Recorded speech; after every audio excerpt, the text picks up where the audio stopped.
Welcome to Smart Home Tidbits, where Sarah and John, your AI guides, summarize the latest in smart living, keeping you informed and inspired in just minutes. Let's dive in. Welcome back, everyone, for another deep dive. Ready to brighten things up?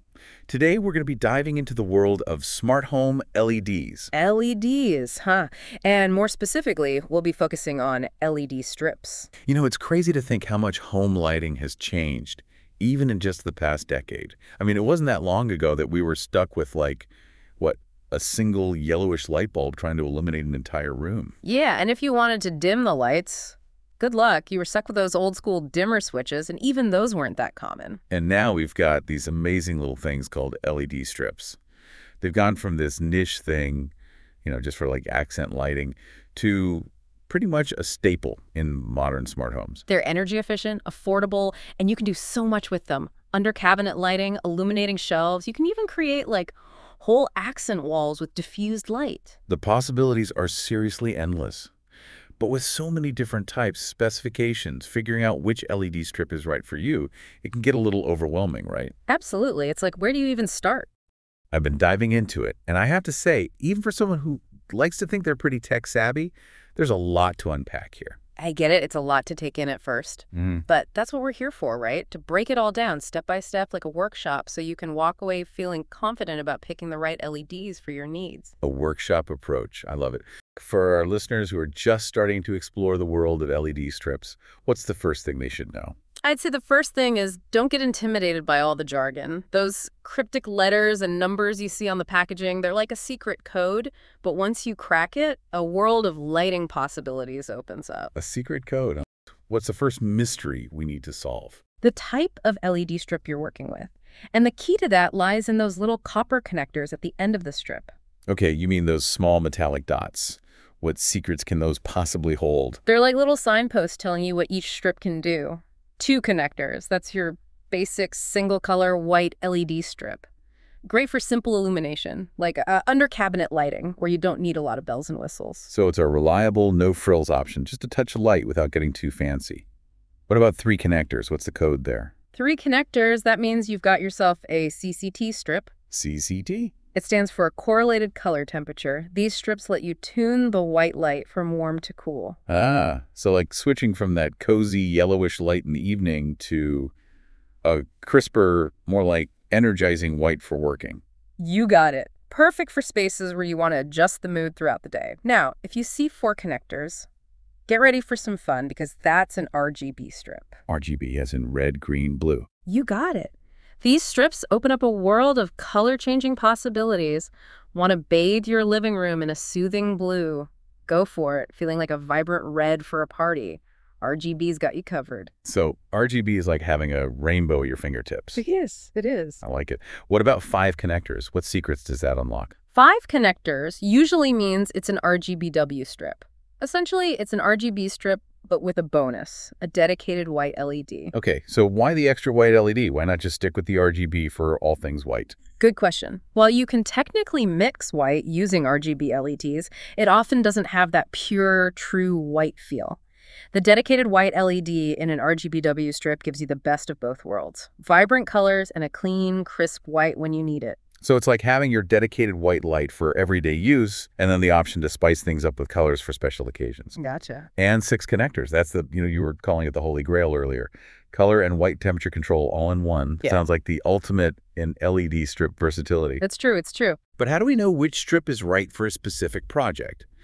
Say I want to light up a bookshelf versus creating some mood lighting behind the TV. That's where understanding those seemingly insignificant numbers printed on the strip's packaging, it becomes crucial. They do seem like a foreign language, I have to say. Right. But trust me, they're the key to choosing the right power supply and getting the most out of your LEDs. What should we be paying attention to? Where do we even begin? Let's start with voltage, often represented as a V. You'll commonly see either 12V or 24V for home use. Higher voltage, like 24V, means less power loss over longer distances. So if I'm planning on lighting my entire living room with LEDs, 24V would be the way to go. Exactly. For larger projects or when you want to run your LED strips over longer distances, 24V is the way to go. Next, we have wattage per meter, denoted as William. This tells us how much power the LED strip consumes per meter. Crucial information for calculating the size of the power supply you'll need. So no skimping on the power supply. Got to make sure it can handle the demand of those LED strips, especially for those longer runs where voltage drop can be an issue. What about those LEDs per meter figures? I always wondered what those mean. That number basically tells you how densely packed the LEDs are on the strip. More LEDs per meter generally translates to brighter, more even light. But more LEDs also means more power consumption. Right. There's always a trade-off. You have to find the right balance between brightness and energy efficiency, especially if you're covering a large area. Makes sense. Now, let's talk CII. CRI, that's the color rendering index, right? I've heard it's important for accurate color representation. Exactly. But what does it actually mean in the context of LED strips? You're right. CRI measures how faithfully a light source renders colors. Remember those awful fluorescent lights that make everything look washed out and dull? That's low CRI at work. With LED strips, you want to aim for a CRI of 80 or higher for good color rendering. Anything above 90 is considered excellent, will make the colors in your home look vibrant, true to life. So if I'm using LED strips to, say, illuminate artwork or create a specific mood with colored lighting, a higher CRI is essential. Absolutely. It's the difference between a masterpiece bathed in beautiful, accurate light and one that looks flat and lifeless. Gotcha. Is there anything else we need to decipher on our LED strip decoder ring? Last but not least, the IP rating. Ah, yes. This two-digit number tells you how resistant the LED strip is to dust and moisture. The first digit rates protection against solids, while the second digit rates protection against liquids. The higher the numbers, the better the protection. So a higher IP rating would be essential for LED strips used outdoors or in areas, like bathrooms or kitchens where they might be exposed to water or humidity. Exactly. All about making sure our LEDs can withstand the elements or at least a few splashes from the kitchen sink. We've successfully cracked the code of LED strip specifications.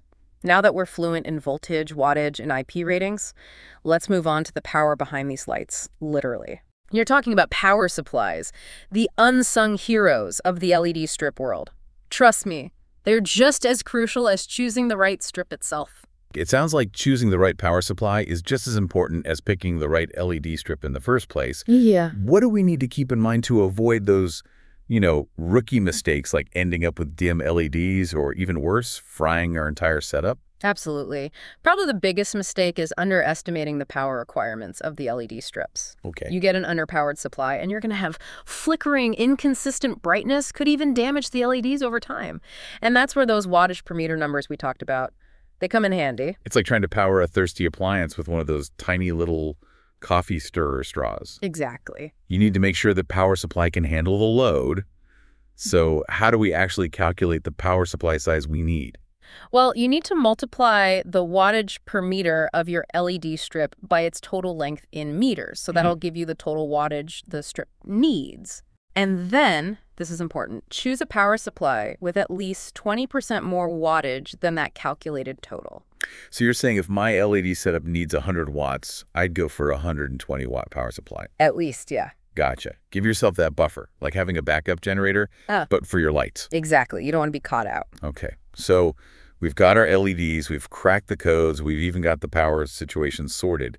But how do we control these lights? I'm ready to move beyond the basic on-off switch.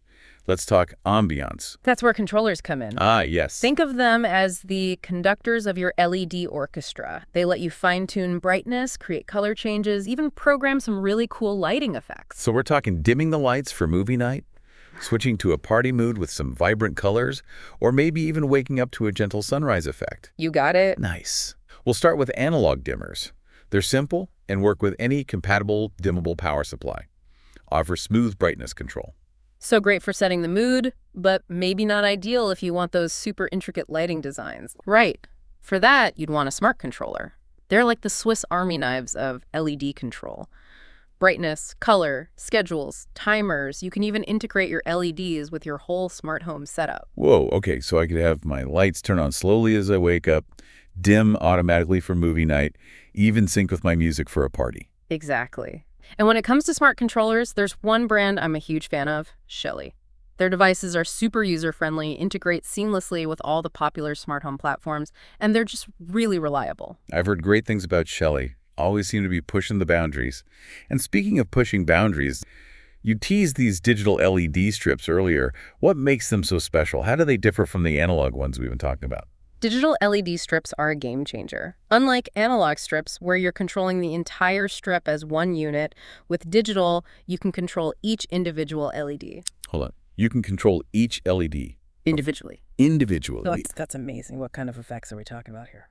Think, like a wave of color chasing across your ceiling, text scrolling across your wall, or a shimmering starry night effect. With digital LEDs, the only limit is your imagination. Wow. I mean, that sounds incredible. And there's a specific controller I'm excited about for digital strips. The Gladopto SP32 VLED. It's powerful, open source, and you can do some serious customization with it. We're stepping to the realm of like high-tech art installations, but in our home. This has been an incredible deep dive. We've gone from decoding those cryptic LED specifications to exploring the incredible world of smart controllers and the mind-blowing potential of digital LED strips.